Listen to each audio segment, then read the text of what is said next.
Record. Hello, everybody. Millie here.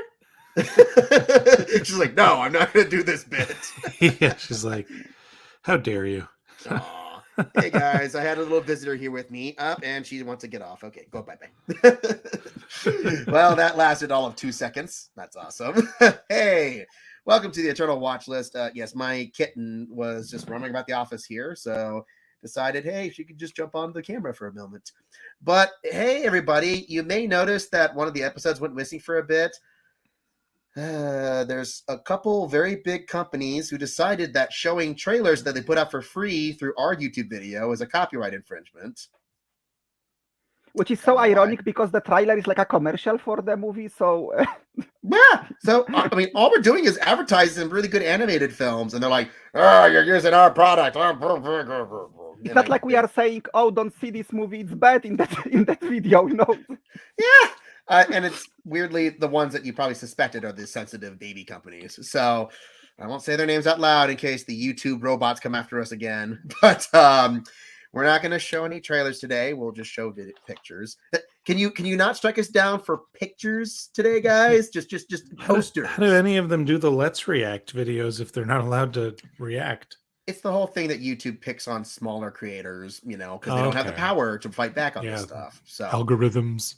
I mean, because that's the problem is you can only appeal once, and then they threaten you that if you try to appeal again and fail, you get like a proper copyright strike and potentially getting your channel taken down. So it's their way to essentially bully you. So, well, we'll see how today works with that one. Hi, everybody. I'm Justin. Lexi's feeling a little under the weather today. It's just been one of those weeks. I was super sick too early this week, so I couldn't record when we normally plan to. But I'm ready. I'm back. And I have with me Bradley Martin. Hello. And then we got Maciek over here. Hey. Hey.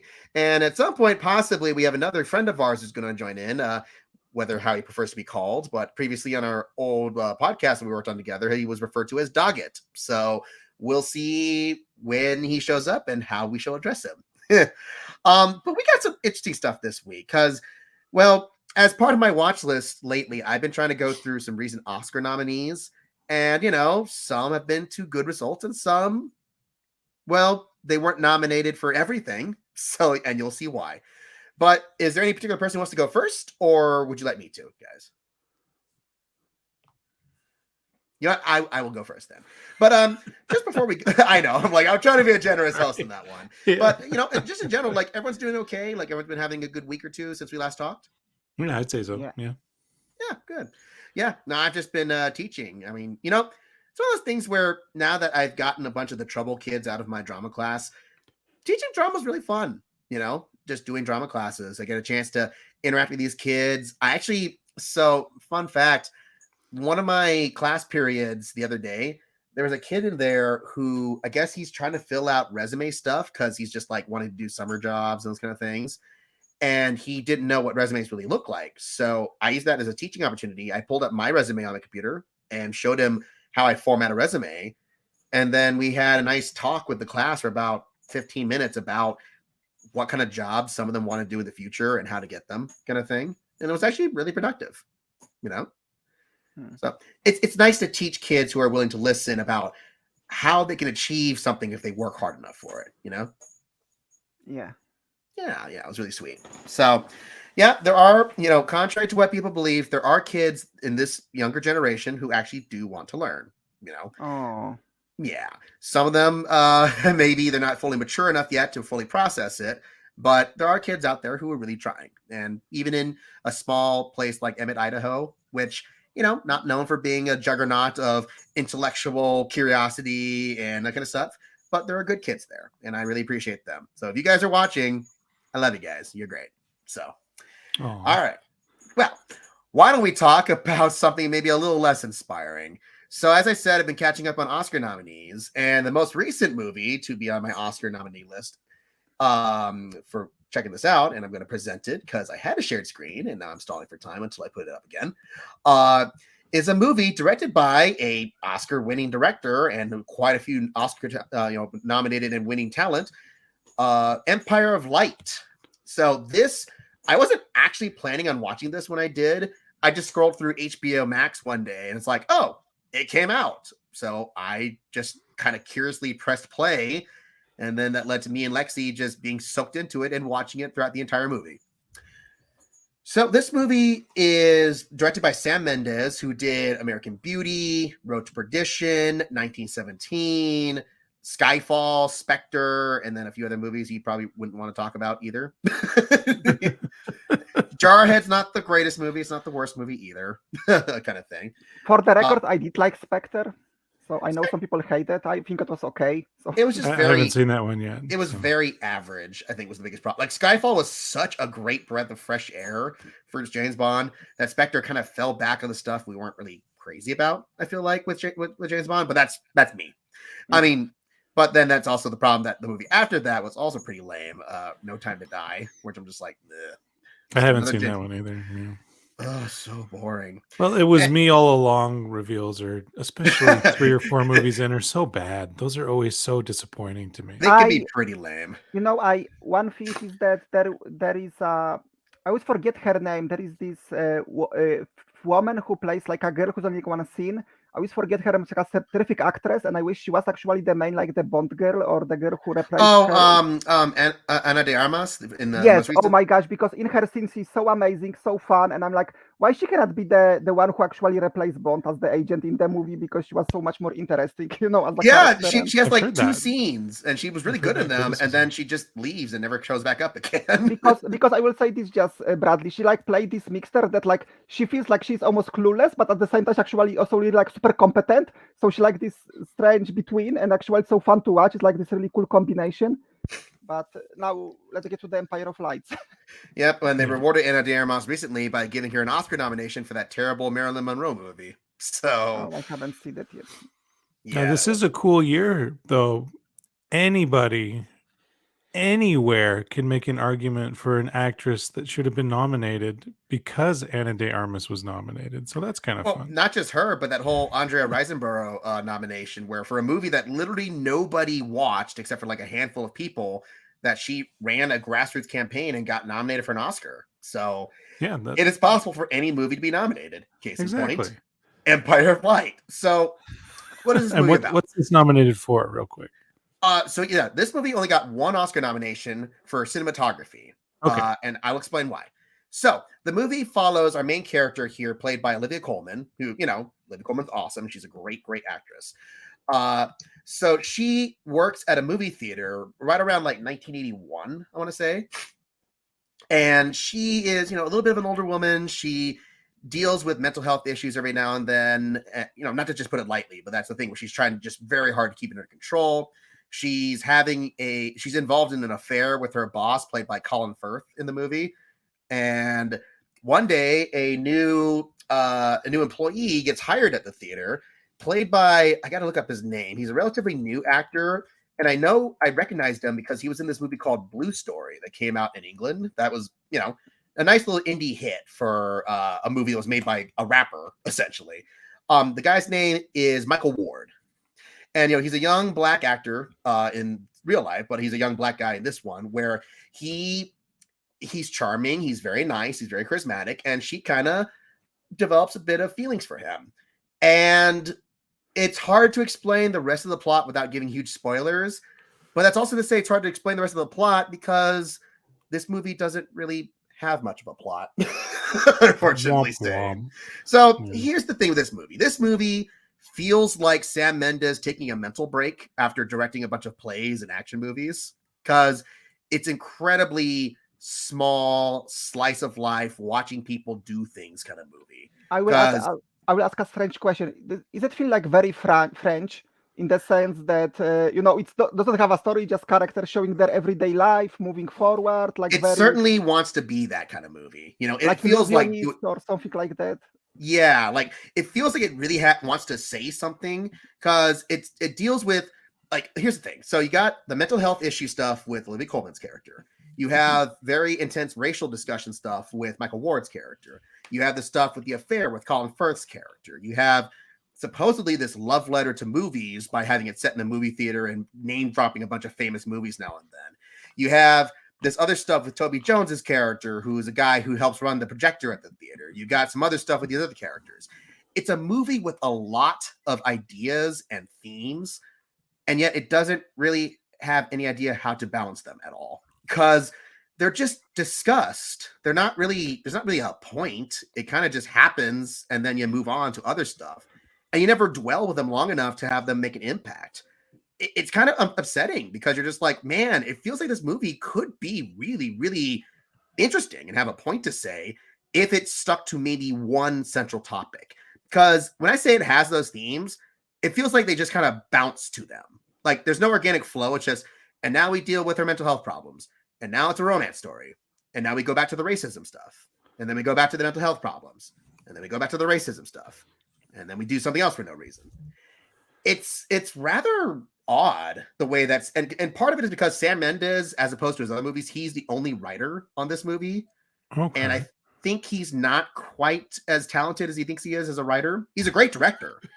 But usually when he writes anything before, he had a co-writer on it. But now that no one could tell him no, he didn't have anyone to filter his ideas down to something more coherent. If I could make an observation about Sam Mendes and let me know if this might be an issue with the movie. Sure. Sam Mendes, his biggest strengths are misery porn, as it's been called. Like just miserable situations.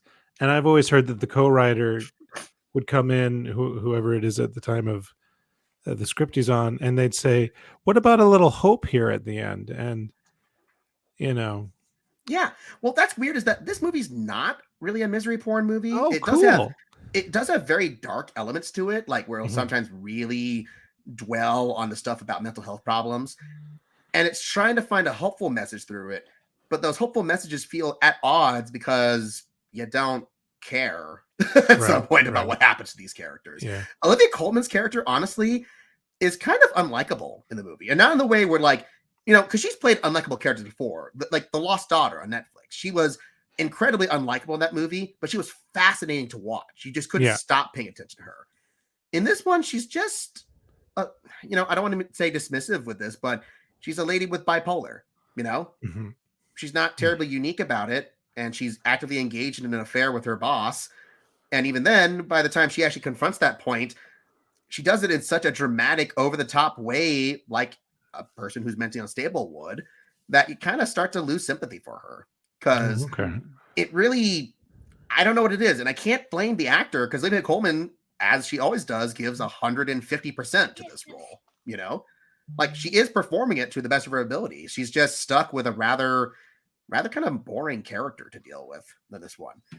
And honestly, Michael Ward as the young guy that she starts to develop feelings for, he's a charming actor, and I could see him being really, really good in other roles.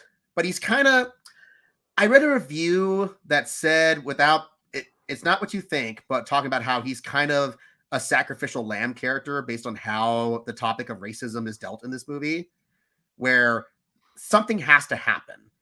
And when that thing happens, it literally comes out of nowhere. It's one of those things where you're just like, oh, I forgot that we were even dealing with this topic in the movie. And then suddenly Nazi motorcyclists show up. Yeah, that's a thing that happens. And there's no setup to it. There's no buildup. It literally just happens. And then the movie goes on for another 40 minutes. You know, and you're just like, okay, sure. Thank you, movie. About that one. Yeah, I don't know what really to say about the story. The writing is probably the weakest part of the movie. That is just, it's a movie that has 4 acts. And that's usually a huge problem with a movie like this, where it feels like it ends at the hour 20-minute mark. And then there's a whole other storyline that starts up right after that. And then by that point, you're just like, I just kind of want this to be done. You know? I can respect that. Yeah. Now, here's the thing. Like I said, it's not even so much a horrible movie, because objectively, the acting is really good from everybody, even though there's also a lot of actors with nothing to do. Like, when I say that Toby Jones is in this movie, I'm technically not lying by saying that he is in this movie, but he has no purpose. He's literally there to have like 3 scenes, but he has no character arc otherwise than that. Colin Firth, he must have shot this during some breaks on another play or movie he was doing, because he has like 4 scenes in this movie too. And honestly, probably the most likable character in this movie is this guy in the background here. He's this kind of somewhat unassuming dweeby theater manager at the place. And it's one of the things where it's like, you're not supposed to pay attention to him because he's kind of just a background dude. But by the end of the movie, I'm like, man, that dude has a story dealing with these crazy people in his life and the drama that they're going through. I want to see that guy's movie, Empire of Light, from his perspective. Kind of but yeah, like the acting is fine from everybody. Trent Reznor and Atticus Ross did the score for this movie too, which was a first for Sam Mendes because he always has Thomas Newman do his scores. And it is a score. And that's all I can say about that. It's almost exactly the same track played 14 times throughout the movie. Okay. Yeah, which is a huge bummer because when you think Trent Reznor and Atticus Ross, you get like, you know, the score for Soul and The Social Network and Gone Girl and some really amazing music. Not here, unfortunately. But I will say the most impressive thing about this movie and the reason why it was Oscar nominated is the cinematography. I gotta say, for a movie that's really not very good or very special, this is one of the most beautiful movies of 2022. Like, cool. Literally, you could pause any moment in this movie and you have a picturesque shot. You know, like it's just that meticulously staged and lit and crafted. And it's absurdly amazing how great the cinematography is in this movie, you know, and it does so without being flashy about it. Like, you know, because it's gosh, what's his name? Roger Deakins. Yeah, you know? yeah. One of the greatest cinematographers who's ever lived. But all he does is just very well lit, bright, pretty, you know, kind of white light photography, like you see here, and it works so well. Like, that was the one thing keeping me awake through the movie, was just seeing what beautiful image you could come up with. So if I had to say anything, that even though I wouldn't have, you know, thank goodness this movie wasn't nominated for anything else, but when I saw it up for cinematography and I saw this movie, I'm like, yes, absolutely, that was 100% deserved. So kind of surprising about that. But yeah, I mean, unless there's some thoughts you guys want to ask about or curious questions kind of thing, honestly, if I had to say, should you put this in your watch list, this is going to be that first where I say, nah. Like, this is that perfect movie that if you want to showcase beautiful movies in the background in a party and you just turn off the volume, this is like one of those kind of movies. You just play in the background. It's gorgeous cinematography. Maybe fast forward through the humping sequences that happen in this film. They're a little awkward. But otherwise, yeah, it's just a very pretty, very forgettable mess. And when it says it's a love letter to movies, I'm not sure if Sam Mendes understands what a love letter is, because it takes place in a movie theater. They name drop Chariot of Fire and Being There and some other classic 70s and 80s movies. But honestly, this movie could have been set anywhere. It didn't have to be in a movie theater. I just have one question. I don't know why this sparkled to my mind, but maybe because that movie like has fantastical elements, but so it's different. But is it something a little bit in tone like Midnight in Paris, something like that? Or no. Okay. Not even a little.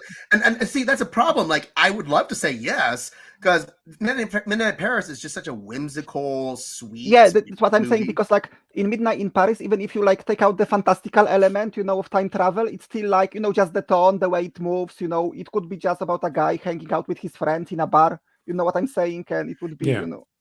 Yeah, and I would agree with that in a way, but I'm saying that in the problem that this movie really, really wants to have a cathartic moment with involving movies near the end of the film. But by that point, so little of the movie actually has to do with movies. Like you think a movie about movies would have like lots of visual homages and references and make you feel like movies are really special, like the Fablemans, like what you would say, right, Bradley? Yeah, I would say that 100%. Yeah, this movie, again, it literally could be about any. They could be in a taco stand. It'd probably be the same movie, kind of thing, you know. It'd be like it's a love letter to tacos, then. Even though the film would not be about tacos, I hear the what you're burrito is a symbolism of life and love. You wrap it and it just makes you feel all warm inside. I did see a brief trailer, and someone was shuffling the popcorn. Well, my wife was watching the trailer, and you know, I look up from my little phone game, and I'm like, "Whoa, what Roger Deakins movie are you watching?" And it was just someone shuffling popcorn. And I think I love Roger Deakins. I'm kind of a little obsessed. She said, yeah. "Oh, it's a trailer for Empire of Light." And as the trailer went on, we looked at each other and we even kind of said what you just said, like, is this even about anything? What was that trailer? Also, I'm going to tell you this, Bradley, and I totally forgot to mention this. The trailer pretty much is the whole movie. Like the Wow. trailer tells you everything that happens in this film.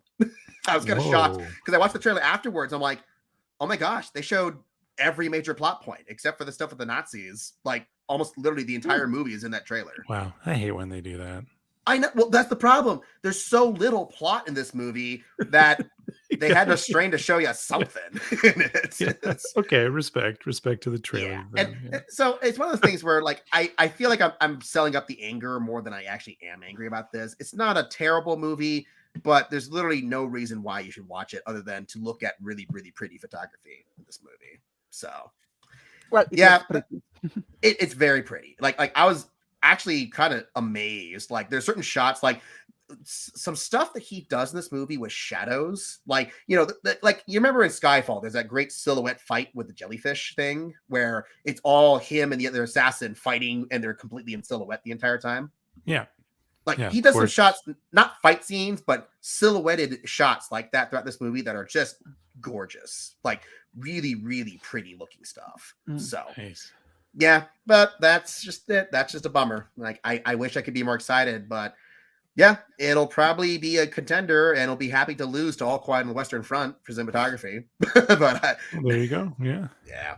So then, Bradley, you had another thing to mention, and I'm only saving you later for the end, Maciek, because I want to talk about this thing with you because that's gonna be it's gonna be fun.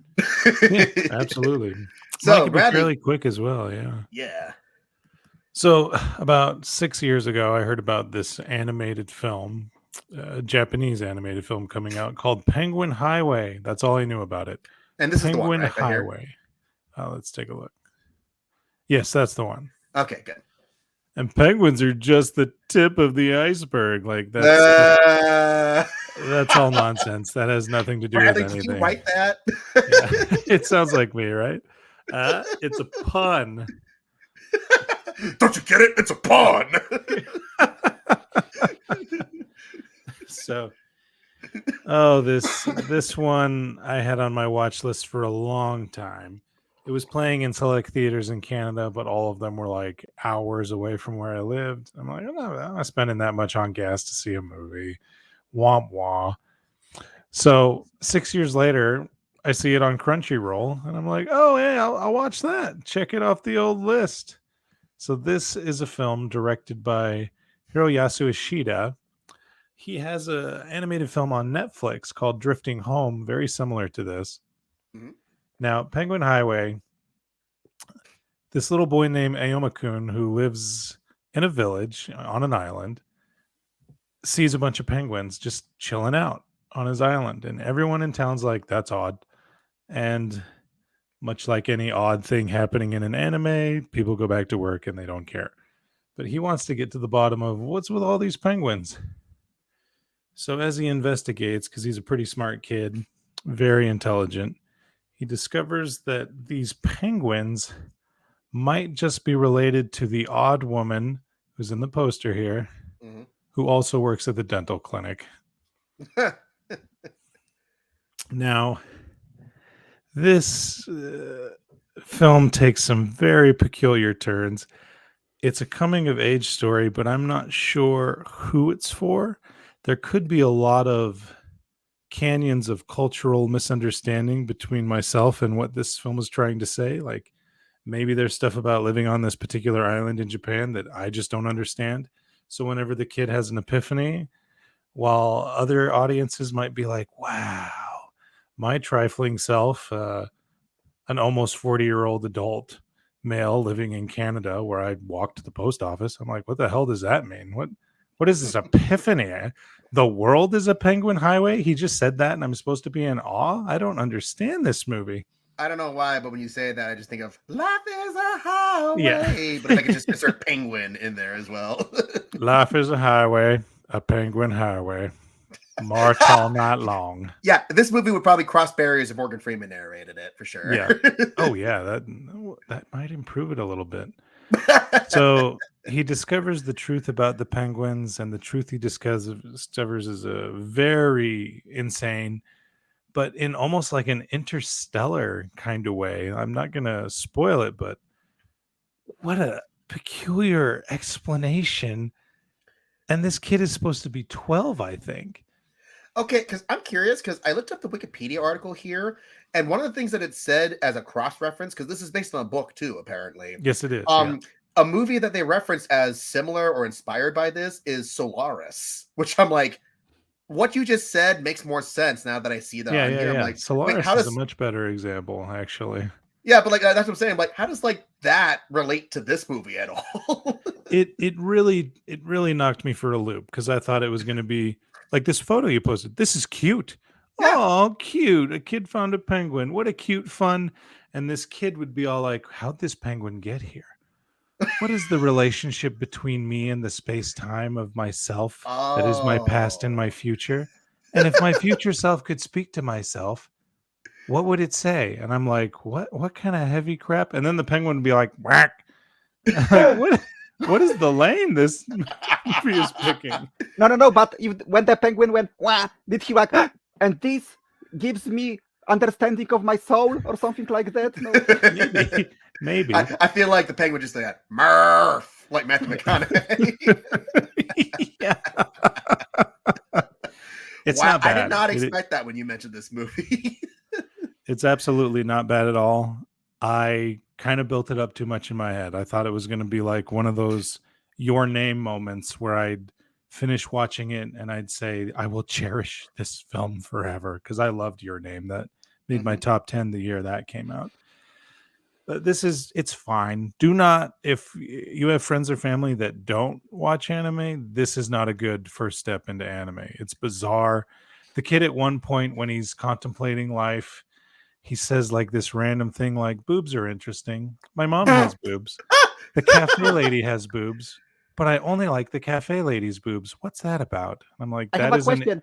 Was that the interesting penguin that made existential crisis. was that the penguin that made him think about boobs? Because that actually raised me more questions. Well, that's also an interesting thing about the movie. It made me feel a little perverted because when he brought that up, I'm like, okay, coming of age, he's 12, his hormones are ready to explode, at least they're gearing up to. And for the rest of the movie, there's just spherical imagery everywhere, and I'm thinking, is this on purpose or am I a pervert? Like, what's going on here? Okay. So Bradley, I have a question. So this movie, it has like science fiction or fantasy elements, correct? Yes, it's very So much one and the is that same. Yeah. is that in vain something like Mirai? I don't know. Do you see Mirai by? That's a gorgeous film. Yes. Yeah, we both reviewed that movie. I remember that. Yeah, So, I Yeah, I actually really love love the that. Mirai a Yeah. lot. And I'd say the fantastical elements are similar. Mhm. This does have like that childlike wonder and whimsy. Like there's a penguin, but it does have an explanation. It's more like Lost. I know the writers of Lost were like, there's no whimsy, it is fantastical, but we super promise, fingers crossed, have an explanation.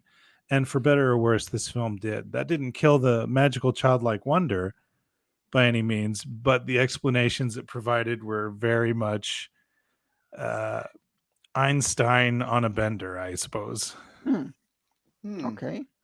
Okay. No, because I like every time once a while I always see that anime movie where it has very little plot, but it's like again like this slice of life that we Right. know Yeah. every day, but it has like this one fantastical element thrown in, and usually like in the last 5 minutes it's like some action climax probably, and like Totoro or Kiki or of course those movies are brilliant. You know what Yes, I'm they saying? are. Yes. And you have Mirai that's very good. And last year I saw this movie. I think it was called like House on the Hill, which is like two girls are living you saw that, Justin? No. I was saying that. Yeah, I was just listening. I was like, okay, Yeah. That it was like it's like a movie that there are two girls. They lost their family and they are like living with this elderly woman and they are like interacting with those spirits. So it's very like Totoro, but it's like it's not as good. You know what I'm saying? It's just like feel it wants to be that. It wants to have that whimsy, but it's not quite there. And right. Yeah, fair. Totoro is an all-time classic. So is any Miyazaki film. I always sent pretty hard for Miyazaki films. This I don't want to say it's bad. I just can't recommend it because it's too far out there. And I don't want anyone who's never seen an anime before to have this be their first film and be like, oh, I knew it. Anime is weird and I am not interested. You know what I mean? So I guess you would only recommend it for someone who's maybe experienced how weird anime can get, kind of thing. Or Yeah, absolutely. Okay, fair enough. And Yeah, it's 2 hours as well. It's Oh. a much longer animated film than a lot of them are. Well, interesting too, because I looked at the Wikipedia. This is currently rating at 100% positive on Rotten Tomatoes too. Wow. So, like, Yeah, I guess yeah. I mean, that doesn't mean everyone Polaris. loved it, but I think it's one of those things where, like you said, like it's something where people who jive with this movie really jive with it, kind of thing. Yeah, absolutely. Okay, And fair if enough. somebody And, is and it of- made me a little depressed because, guys, I don't remember what it's like to be 12. It was kind of Aw. bumming me out. Aw. Oh. Nah, fair And if somebody is fan of penguins, like my favorite movies are either that Morgan Freeman movie or Batman Returns. Yeah, March of the Penguins, yeah. enough. And the penguins marched on, and I couldn't help but wonder, when did I first realize women had boobs? You know, it's like, Now that is a movie. he That's a contemplates tagline. everything. He's not a creep. He just contemplates everything, and it's so peculiar. But I and mean, yeah. So. I did watch half of it in its original Japanese language and half of it in the dub, an English dub, that is. And both are excellent. Both very, very done voice casting. So if you're a sub dub person, both are good. So yeah, can't put it on. Can't recommend it. But if you're a niche out there that adores animated films, maybe give it a watch. Fair enough. Well then, time for the main attraction of this review, because oh boy, I know Maciek has been people you'd understand, and I'm just as culpable of being into this thing as Maciek is. We've been following this strange saga that has engulfed the internet for the last month or two, and we have many things to discuss. We blew up our Facebook Messenger group with just talking about this show. So Maciek, why don't you tell them what is it that we are going to tear a new a-hole into? This is Velma. Velma. Velma, yes. Oh no. So if you have a little girl and she want a show that make her inspired and feel like she's a detective and so Velma is their attempt at making adult Scooby-Doo, and I think I should say that with very strong air quotes because if I ever seen a show that was meant about this, like the original idea was something else and they last minute slap a IP on it, that would be it. Because I actually remember last year I was at a festival and they were actually like presentation from Warner Brothers and they were showing a trailer for it and people were like, oh, this actually looks really good, because I think people still had that Harley Quinn hype that, oh, they actually, took a Batman, did an adult version of it that's like full of raunchy Family Guy style humor and, people really love Harley Quinn. And I watched first 2 episodes of this adult Scooby-Doo and was like, oh my god, she's horrible. But because I had the same reaction with Harley Quinn, because I really hate like first 2 or 3 episodes, I was like, no, like, it later got good. I don't be that guy who only saw the first episode and complains about it. I will actually give it a fair try.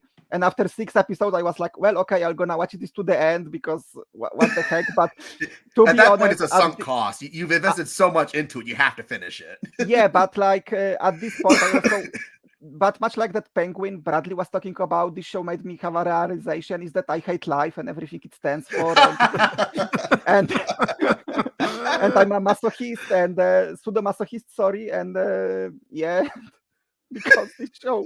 Oh my gosh. Yeah, like when people say this is one of worst things made in animation, like they aren't lying.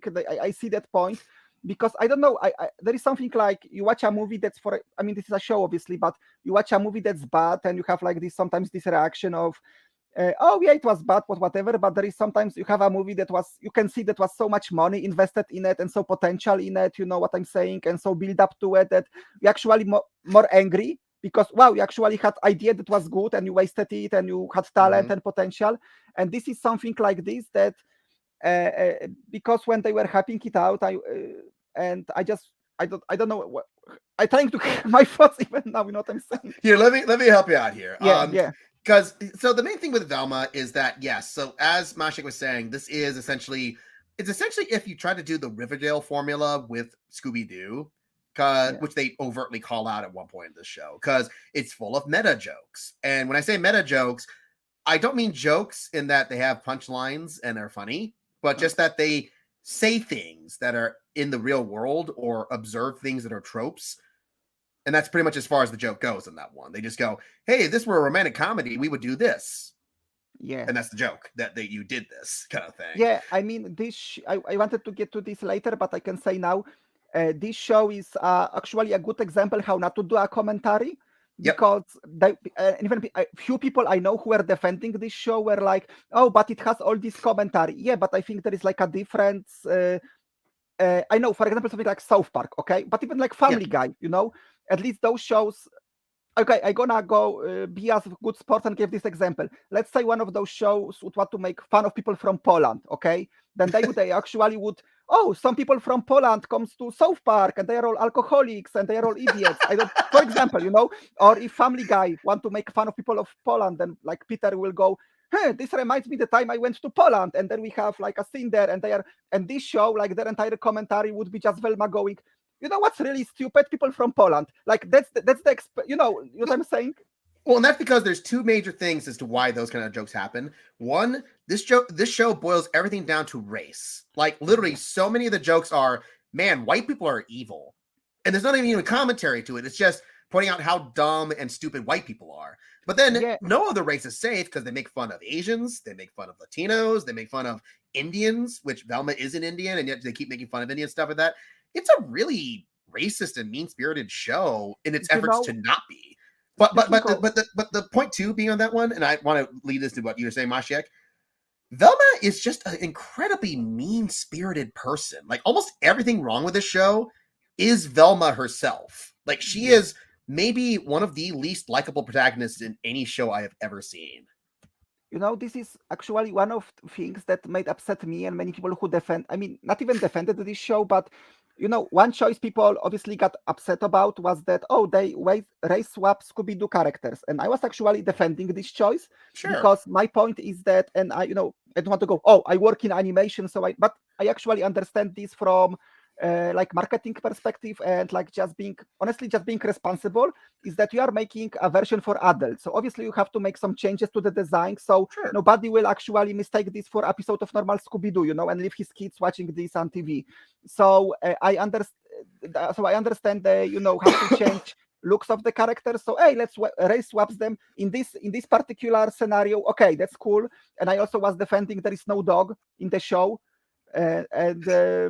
So that's not a problem. They let Scooby-Doo keep his dignity in this show. Oh yeah, that's the blessing in disguise. Yeah, that's one of few good points. There is no Scooby-Doo in it, but I understand also. Yeah, like Scooby-Doo is actually like you can imagine adult version of Shaggy or Fred, but like with Scooby-Doo as a character, like what's adult version of him? Just a normal dog. So I understand why they remove him, and for me it was like a good move because again, Scooby-Doo is a character they marketing to children. So obviously, I mean I heard, but I didn't have the courage to go back and actually rewatch it, and I didn't see any photos online, so probably it's fake. Somebody wrote that at one point in one episode that like in a cave, you can see like a skeleton in the background. Apparently, it's like a skeleton of a Scooby-Doo dog, but I don't know. But it sounds like something this show would do. That would be a lot better than the actual Scooby-Doo joke they make in this one. But oh yeah, yeah, it's like I mean I can spoil it. It's not like but it's like an acronym. It's an acronym for a military project, and so when they told it's an acronym for a secret military thing, and it all goes, so what does Scooby do?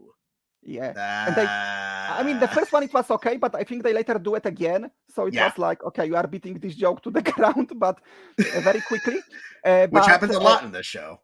Yeah, and as you said, but you know, I didn't have a problem with where. So I will also say this: if I have to say something nice about this show, I think the animation in general is okay.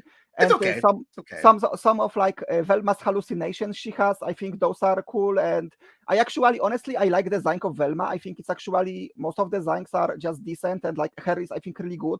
If you're going to race swap her, I think that's actually a really good design for her. Mm-hmm. But you know, the creator where she was she was promoting the show because before it came up.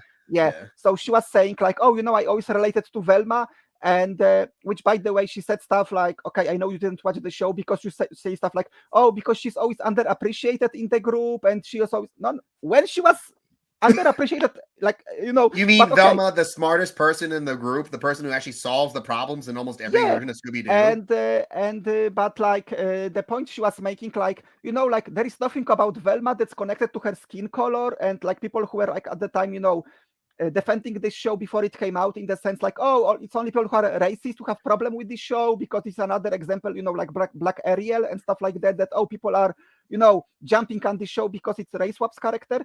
But then, so I was like, yeah, Velma has nothing to do with her race. Like, she can be black, she can be Asian, she can be whatever you like. And but then you actually watch episode, and they basically made her entire personality just this, I don't know how to even say it, like minority self-victim, or how do you say it? Like somebody who's like a minority, but her entire personality is just like, oh, those stupid white people again. Or she will have like really mean-spirited lines like, oh, usually seeing a white person be arrested for no reason makes me happy, but not this time. It's like, wow, this is just like really...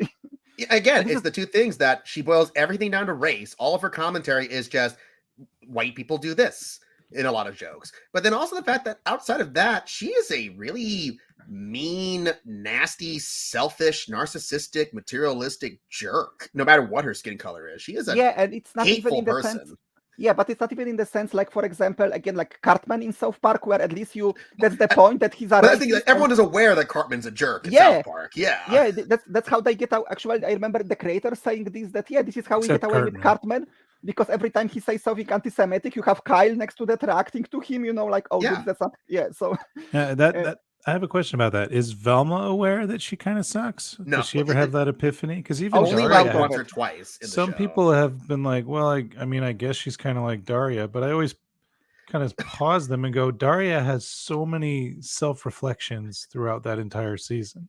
Yeah, and Daria is like likable. Like Daria is a downer. She's a Debbie Downer, but she's not mean. She's not mean-spirited at all. Yeah, she's not mean, but she's not mean-spirited in her nature. Yeah, but like Daria's charm is that, like, she has this, I don't know how to say laid back, but she has this like very, oh, whatever, like attitude. And Velma doesn't have this. She actually... Velma's hostile. She's just angry hostile all the time, Yeah, so, she is not a pleasant person to be around. Like, and even the few times when they address like that she's an unlikable person, well, the show never they address it. Well, they do, but the problem is the show never punishes her for that or gives her any reason to change. Like, she has like maybe one or two moments where she's aware that she's a bad person, but then they immediately reward her because then the show plops something in her lap to make her solve a problem, which she's not even that smart in the show. Like, literally everything that happens for her solving the mystery is laid out before her. Like, she has no trouble whatsoever figuring out things. But also, Maciek, I don't know if this bothered you too. Now, okay, I'm going to say this too, that I watched this show through external means because I didn't want to support HBO for the show on that one. I do not subscribe to hate watching. If I hate it, I will not watch it. That kind of thing. But the mystery itself is so unimportant to the story. Like, they barely ever try to solve the mystery in all 10 entire episodes where they barely touch on the mystery. It's like something just like, so for example, there is one episode, like the entire point is that because it's about solving a murder, because there is like a guy killing girls in the school, and cutting like their brains out, which super graphic.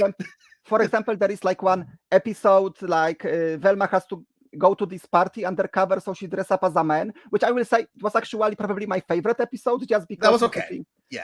Probably it was closest to like being, oh, that was actually, I can imagine if you just cut out few jokes here and there, it actually would be a decent episode. But for example, there is also this one episode where the entire plot is that some sheriff or whatever he basically do deduction that, oh, all the girls in the school that get killed are hot, so Velma has to teach them how to not be hot, so they won't get killed like all the girls in school. So which just promotes really mean-spirited messages, even in his attempt to be progressive. But my point is that episode, for example, it has nothing to do with the mystery other than the fact that it's just her, it's like something involving this murder. So, but if you're wondering, oh, but it probably has a lot of Scooby-Doo Easter eggs and stuff like this, like, no not really. It's really felt like, honestly, because look, I'm a big Scooby-Doo fan. I follow all the, because aside for some shows they are making, like Mystery Incorporated, and the last one they did Scooby-Doo and Guess Who, which is just like every episode has like a guest star. They made some really good shows, but they also, like, almost every year they would do like a direct-to-DVD animated movie, and they almost all of them are really good in the last like 10 years, like really fun, really interesting. And so I be like Scooby-Doo really grow evolve beyond those like really obvious, like, you know, in jokes, like, oh, this is the scene where we are all running through the doorways, you know. And this, every Easter egg when they do it in this show is just that, you know, like those really most basic Scooby-Doo references. Yeah, And they have like one reference to the door gag, you know, when they're all running around a hallway Yeah. thing, and they immediately ruin it by calling out that it's a reference, which makes it not Yes. funny. And then they have a Captain Caveman reference, but that's one of those things where my wife didn't get the joke, so clearly it didn't work very well on that one. And that's about it. There's like a few things, but they're not even really clever references. And if they point it out, they'll almost immediately make fun of it as being something stupid. So I mean, I will put this, the only two like how to moment of in jokes that I felt like, oh, those people actually are Hanna-Barbera fans. The only time it was they referenced this really obscure Hanna-Barbera cartoon, which I love, Inch High, Private Eye, which was about a detective who's like really small. So this is why his name Inch High. Inch High, Private Eye. Yeah. And the joke was that like Daphne is calling him, and he's like, no, you misunderstand my name. I'm just high all the time, you know, like that was the joke. So it was, I just like, because the reference is very obscure show, you know. Yeah, which that would have been funny if it led anywhere, but it's just there. And that's the problem with a lot of the jokes, like, especially because so much of the humor, if it's not race humor or meta humor, it's just odd and gross. Like, there's the joke with the cockroaches humping each other. There's the jokes involving vomit and drugs and puke and just... you know, that joke about cockroaches, yes, humping each other. See, for example, I just seen Harley Quinn Valentine special, and they had like a similar joke there, but it was all like in the background. So it's like, because the joke is like the entire city becomes sex addictive, and so we have a scene where just it's like in the middle of the city, Harley and Ivy are talking, and it's all happening in the background. So it's just like, you know, little quick jokes, you know, you see her, you know, and miss. And here with the cockroach, they basically pan on them, and it goes like for 20 seconds of them just humping, and that's the entire joke. And there's no joke. It's just two cockroaches having sex. Yeah. And you know, and another problem again, like, because people with the it doesn't respect Scooby-Doo property, but I think how do I put it? So again, like the biggest reason why people watch this again is because, this is going to be an adult version of Scooby-Doo, you know, like this homage, you know, and people would expect.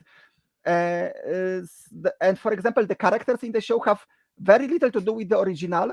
They barely resemble their actual characters. And probably the best example is Norville, which is their version of Shaggy, which I know Norville was actually his name in the show, but like, okay, so aside for the fact he's now race swap and he looks different, and so what makes Shaggy, you know? Okay, he's cowardly. There's not in this show. He loves his dog. Well, that's obviously not in this show. He likes food. That's barely in the show. No, yeah, they just mentioned he's a foodie, but that's like one quick reference. He doesn't do drugs. I mean, okay, but like, and yet they keep trying to push him at some point to do drugs. Yeah, but that's it. But you know, like Shaggy has like those catchphrases and mannerism of talking. Like he always use a lot of you know. None of those. Yeah, he doesn't resemble his voice, so he has literally a new character. Only thing he has to do with Shaggy is probably he wearing a green shirt, you know, and has the name Norville. Like there are only hints he's actually meant to be the show version of Shaggy. And so, you know, I was watching this, you know, and this is and I feel the same about other characters like Daphne. You know, Daphne has little to do with the Daphne from the cartoon. Fred, you know, became just this one big white guy joke. Yeah, the joke about Fred is that he's white, he's rich, and he has a tiny penis. That's literally all they do with this character. But that's the weird thing. I think Fred is like the most likable character because people keep crapping on him the entire time. Like, he's a arrogant man-baby jerk, but he gets bullied for that so hard in the show that it actually inversely affected me, where I started to feel sorry for him the entire time. Not Fred, but I was having similar reaction to Norville. So yeah, because same. Like Velma treats him as shit. He's like her best friend, but she treats him as shit entire season. So yep. And but you know, like, so I was thinking about this show, and you know what? So this is a show that promotes itself as Scooby-Doo for adults, but has nothing to do with the Scooby-Doo, characters. Like if you actually cut out all the in jokes, like you could easily, be full. Has nothing to do with Scooby-Doo. They just have the same clothing, clothing. Sorry. And so so how do I put it? Like if this was okay, this is actually the Scooby-Doo characters and they are solving an actual murder. That would be interesting. If that was Scooby-Doo like characters in adult situation, like raunchy humor and sex jokes and whatever, that could be funny. But because they are so removed, you know what I'm saying? So you don't have the shock value of like, oh, and now it's scene of Daphne being naked, So you don't have that shock value because you actually don't know they are those characters. Like if I seen Daphne for the first time and I didn't know, what show I'm watching, I would never guess this actually meant to be Daphne. You know what I'm saying? Because she doesn't even resemble her in any way. And they try to make a big deal about her. Like, I'm not saying this to be mean, that stuff, but they make a big deal about her being an Asian character now, which is cool, except she's not drawn very well to look Asian in that sense. I could never tell. So it didn't really add anything to the character with that part. So it could have literally just been anybody at that point. It literally could have been any character with that. Yeah, and look, I don't expecting them to really like follow Scooby-Doo lore, or stuff like that. But it just felt like so like what's supposed to be the main attraction, it's out of the show, and which is just for me bad because this is like again like promoting something. I just think it's like really just false advertising. And what you said about all the jokes about Fred and his tiny, is that his little ding dong. Look, I don't want to be one of those people who's like, oh, this show is so woke, blah blah blah. No. Okay, it can be, but it just felt like this show also trying to pretend it's so like full of messages, like we are trying to be this very socially aware show, but at the same time, like for example with Fred, like for me, it's bullying. But I'm saying those jokes because it's just like also the fact that he's a 15-year-old and all the adults in the show bully him for having a tiny penis too, which is really creepy. Weird. And it's like and sorry, Bradley, just so you know, there's also that infamous scene with all the clearly 15-year-old girls showering naked in the school, and they're like showing almost everything except the nipples. Like they show just about every other part of their bodies. These 15-year-old girls. They are like super sexualized in that scene. Yeah. It's super creepy. So yeah, it's like it's just really, really mean spirited. Actually, later I watched like 2 new episodes of South Park, and they just feel so wholesome next to this. You know what I'm saying? It's just so nice because again, like the other problem with this show is that everybody is so mean in this show. Maybe with the exception of Norville, but like they are also just so asshole. But like even secondary characters, and as you said, the mystery. Like I will. Actually 2 or 3 days ago, my friend was talking to me and she was like, I was trying to watch this. I watched 4 episodes. Like this humor is just not for me. I cannot watch. But I have a question because in the show they keep bringing it up that Velma has like this present which is left from her mom. It's like a big mystery. Oh, what's in this present? What's in the box? But she cannot open it because she getting those flashbacks. Those traumatic flashbacks. Yep. And I was like, oh, okay. And she asking me, what was in the box because I'm not gonna watch it. I just wonder what was in the box. I was like, so in the box it was, and I was like, I cannot remember. And I just watched those the last 2 episodes. I remember they actually opened the box. I actually have to force myself to rewatch like not the last episode, but like the last before episode, just to see what was in the box. And it was such a anticlimactic thing, but they were like building it up. You know what I'm saying? And it's just like, oh, this actually doesn't mean anything. It's not connected. It's not like a, answer to anything important. It's just like this one moment, and it's so the mystery is not interesting. The jokes is terrible, and I just as I said, like it's actually it's like insulting to Scooby-Doo fans because they are watching it expecting this. Oh, this will mean this, and no, it's not like a reference to Scooby-Doo like deep lore. And the only time I was hoping for it, but I was alluding before. I'm not gonna spoil it if somebody actually want to watch it for some reason, but I watched it, so why am I to judge? But because there is something that involves hypnosis, and a character related to this named Harry, and I was already like, of course, because in the first season of original Scooby-Doo, Harry the hypnotist was the villain who was the ghost clown, so I bet they are building to this, and no. So any of those references are just coincidental. They don't actually play in anything. And they are like really cheap. And honestly, they're like such cheap Easter eggs. Like, there is like a police station in the background. You can see wanted posters for some of the villains from the show, but they are like so obviously like pasted from like screenshots. So it's not like they're just cutouts from the original episodes. They don't actually like they're not even the same art style as the ones on the show. I will say this, and this is show you those people who made this doesn't know Scooby-Doo. There were no Hex Girls, and I mean, Hex Girls are relatively newer in Scooby-Doo lore. Yeah, but honestly, ever since they debuted in the movie Scooby-Doo in the Witch Ghost, basically in every new show there was like a version of them. You know what I'm saying? Yeah. And so it's one of those characters like everybody loves them, and so you have like a 3 hot god girls, like, oh, this would be perfect for this show, and they aren't in it. What I'm saying? That does feel like a very missed opportunity. Yeah, because they basically became like recurring characters in Scooby-Doo shows now. They like almost every show now have to have episode with them. Like even that movie Scoop had them like a poster in the background. Oh right, yeah. I believe this show also put them like as a poster at some point, but it was again like a very very cheap, like not uninspired Easter egg, because Scoop already did it. But so maybe they were just like copying Scoop, like they didn't know who it is actually.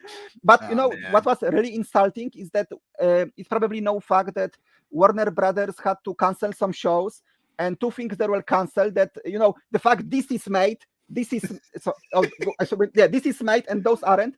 So they were making like a Scooby-Doo Christmas movie, and it was written by Paul Dini, from Batman the Animated Series. From one of the greatest animation writers ever. Yeah, and apparently it was like 80% made, and they had to pull the plug on it. But what more insulting is that they actually had to finish it, because they still have to had like animation for hire and stuff. So because of like some tax thing, they had to cut the project, but still have to finish the animation for it. So apparently, I actually hear from director and his Twitter and from Paul Dini, the people, this movie is made. Apparently, everybody who work on it are really proud of it, and it's like very Christmassy, So, and it was going to be like the set in the same universe as Scoob, but they're all kids now, So it's like a Christmas movie. We'll never see it. Yeah, probably. Maybe they will, because again it's like finished, so maybe somebody will pull something. But the other project I learned like just a few days ago, and people were like super angry that it was cancelled, and yet this is made, is the fact that they were actually doing a Hex Girl movie. Yeah, if you are a Scooby-Doo fan, you know what I'm talking about. Those 3 god girls who sing their song. I put a spell, not put a spell on you. You know what I'm saying? Yeah. But and that's a bummer. I mean, and I don't want to go too long on this because I know you have to go somewhere soon, right, Maciek, on that one? Yeah, but I want to say this too. To try and not make it completely hate-filled in this review, because there's only a few, like you said, the actual character designs are okay. And I will say this, most of the voice actors are clearly trying in this show. Like, you got a lot of like Constance Wu and what's his name, Glenn Howerton, I think, from Always Sunny in Philadelphia, who's playing Fred. There's a lot of good voice actors, even Mindy, except for Mindy Kaling. Oh, okay. Because I got to say this, Bradley, I don't know if you agree with me on this. Mindy Kaling has kind of a Seinfeld thing going on with her voice in this show, and I've seen it in some of her other shows where she's acted, like the Mindy Project. She doesn't emote; she just changes the pitch of her voice, or like how loud she's speaking, because she's just got one note. So the entire time I just picture Mindy Kaling sitting in front of the chair and like in front of her microphone, just like, hey guys, I'm Velma. Oh wow, I'm really scared. Oh yeah, that's really great. Like almost every line she says, even when she screams, she does that thing like LeBron James from Space Jam 2, which is kind of stuff. I mean, well, I kind of feel like she's stuck in her almost like a stand-up routine, like she's delivering everything like she's on a stage telling a joke. It does feel and like that it either hits or misses badly throughout her whole career. I mean, it's fine. She's always been incredibly mean-spirited as well. That's kind of like, and here she's unleashed her shtick, So I'm not surprised about hearing about the mean-spiritedness. I remember watching one of her shows where she like berates a 12-year-old for being fat. Like, you don't have problems, you're fat. Yep. And I thought, okay, eventually the character will learn that was horrible to say to a 12-year-old, and it didn't come, so I just stopped watching the so that's the show. Yeah. Yeah. So that might have been the Mindy Project. I'm not sure, but it probably was. And this show is that times 2. Like essentially it's all those kind of, like, because they make fun of literally everybody, like in their efforts to be like, inclusive and open to all stuff. They also are incredibly mean to really weird things. Like they insult therapists a lot in the show, even though it's all about mental health and that kind of such. They insult, people who are like it's a weird thing. It's a show that insults minorities in the sense of people who like obscure hobbies and other minor things that maybe are niche kind of thing, like adults who watch animation for one. Oh yeah. And also they make fun of people who like to do fencing as if like that's like the lamest thing to do ever kind of thing. It's incredibly mean spirited to just everybody. It's really hard to nail down how they do it, but they managed to find a way to make everyone like this show more than any show I've ever seen has united the internet in hatred against this show. Yes, because every group, and it's not because it's not even like South Park where we are making fun of every group, but it's just like being an asshole to every group, and also because at least shows like Family Guy and South Park aren't pretending. Well, sometimes Family Guy do, but like we actually have like this deep message, and because there is, for example, one episode where she tries to expose Daphne because in this show they of course all hate each other. And she's trying. And yet they all really want to have sex with Velma. Yes, and there is one episode where she's trying to expose Daphne from something from her like diary, and everybody goes like, "Oh, this is mental health. You shouldn't make fun of it. What's wrong with you?" And it's like trying to be this message, like, "Oh, it's actually a serious thing." And then they will go and make fun of, So it's like I don't know. It's just missing something that. Yeah, and then they'll turn around and make fun of Norval's dad, who's a therapist who looks just like Shaggy, and go like, "Man, being a therapist sucks. I'd hate to be a therapist. I'd totally kill myself if I was a therapist." I'm like, yeah. What? Oh, okay. So going back, just on point you made. Sorry, quick. No. I just want to say that like I wasn't bothered by Mindy's acting. You know what I'm saying? But like. But the more I think about it, she only has like two emotions in this show, so it's not like really anything spectacular. Like you can tell that she's not a voice actress, also, so it didn't bother me. That's like a whole different kind of acting. So and you know what? And that's the weird thing, though. Then where you got like Constance Wu and Glenn Howardson and what's the guy's name who does Norville? The guy from V. Sam Richardson. Yeah. Where they're all really dynamic voice actors. Absolutely. Even with their terrible dialogue, they have very emotive and expressive voices compared to her, which it makes her acting look a lot weaker when she's got really talented actors around her. And I will just make this point, like one of few jokes that made me laugh, and maybe because it was actually a first joke in a long time that wasn't like anything related to race or anything like that, is that there is like a joke in one episode where she's taking care of a baby. And you have this joke that baby is rolling down the street. Oh, right. And like no, or it's like this classic setup that all cars almost hit the baby, but it's always safe in the last second. And like Velma, you just see Velma reacting to it. And there is this one joke where the baby rolls into a building and it pans out, and the building is like called the Museum of Safe and Soft Objects. And Velma just go, and then like it pans out even more, and we see it's actually for demolition, and they just like bulldozer start the building, and like, okay, that's a funny, clever joke. I can see this on the older Simpsons, but it's like a one joke like this, in the entire episode, like, oh, that actually was clever and smart. The rest is just like. So almost any joke that's funny in the show is like a background or visual gag. Yeah. Like, anytime they speak, it's really awful, but the animators sometimes slip in jokes that are kind of clever. Yeah. And except the times when they also had the animation errors, which I actually noted quite a few in this show too, apparently. Yeah. And I will just say this, like, so I think that I just wish this show like stick to this type of humor, because and just because I have to end soon, but I will just make this one last point. So after this, I was reminded of old Scooby-Doo, like one of the movies they made in the last years, and animated movie, and it had a scene in that animated movie where Daphne is running some vlog of her, and it's like about something like modeling advice, something like that. And in that vlog, she actually invites Velma as a guest, and like, and she had like this really sweet conversation when she's like, "Oh, Velma, you came. I was just, praising you for how smart you are, And Velma is like, "Oh, come on, Daphne, not that smart. It's just all calculations. But you are the real heart of our team. You are the glue that brings us together. Like my brain is nothing without you, Daphne." And I'm just watching this, like, this is so wholesome and so nice. Like this is why people love those characters, because they really enjoy each other company. And where the last time you seen, a girl who's like the popular girl complimenting a stereotypical nerd, for how smart she is, like, oh, and you in that, this is why you like those characters. And again, like if those were like characters we know, and the joke was, oh, but now they are all hate each other, that would be fine. But here, because they lack anything that made those characters, and I was just like going back to some clips like that, and like, I actually understand at least now why Scooby-Doo is so beloved even more, because those characters like really love each other, and despite being different, they stick for each other, and they complement each other all the time. And you're never gonna find a, maybe exception for that first live action movie, you will never find a scene where like Daphne is calling Velma a nerd, and like Velma goes, "Oh yeah, go read a book, Daphne, finally," or something like that. You're never gonna see it, and this show was nothing but that, So yeah, no, it's weird. It's that weird thing where everybody freaking hates each other's guts in this show, and yet they also want to make sure that everybody is super horny for Velma at some point in the show for no reason.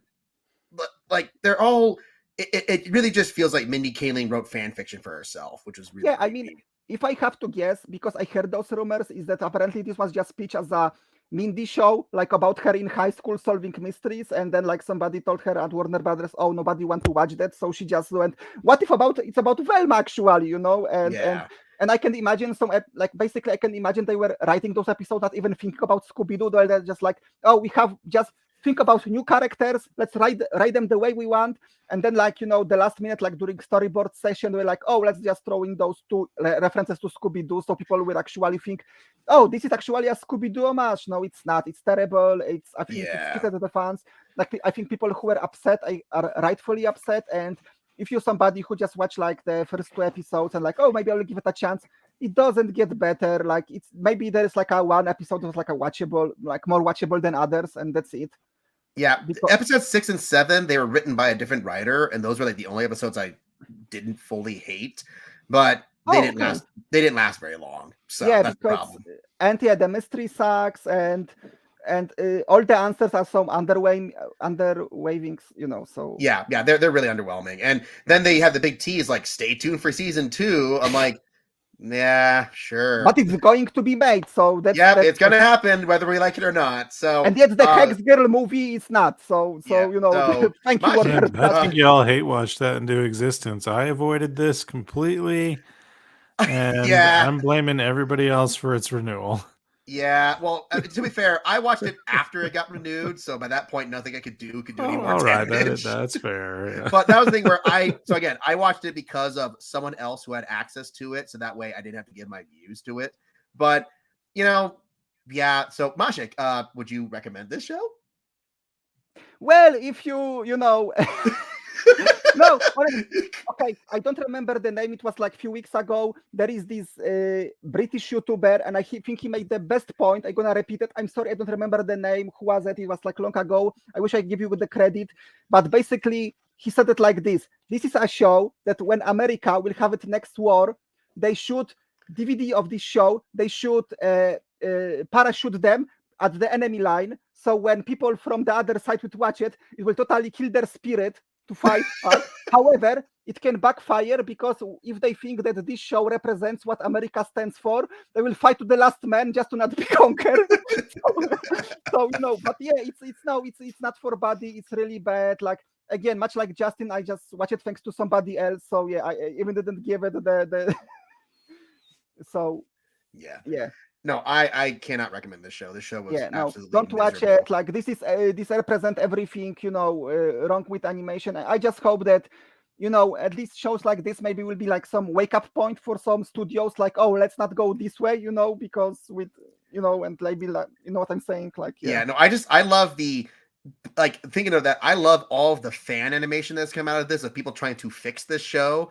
And some people have drawn animatics and like, parody cartoons of this that are much more interesting than the actual show they're parodying. I'm just like, man, why didn't you write this show? Honestly, like I just pictures of like original Velma slapping the new Velma and stuff like that. I saw one where someone reanimated the first time Fred and Velma met each other in the show.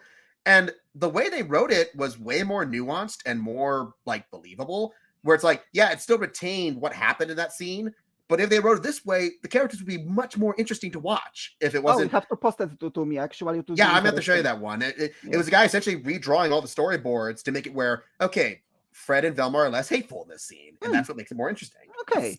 The way they wrote it is essentially Fred, instead of being a hateful man baby, being more like Fred, where he's just like a lovable Labrador, essentially, you're like, yeah, because it's Fred. Fred should be that, and not dude with tiny penis and anger Honestly, issues. if I had to have an adult take on Fred, I would just go with Mr. Peanut Butter. So from That's BoJack more or less how they Horseman. wrote him in this. Yeah, paragraph. so show it yeah, to you. like I'll yeah, show it to you. so yeah, it's not for anybody, and so yeah, you heard my rant. I'm happy I could do it. Thank you for this opportunity, Justin, and let's hope they won't make those mistakes again, and probably they will.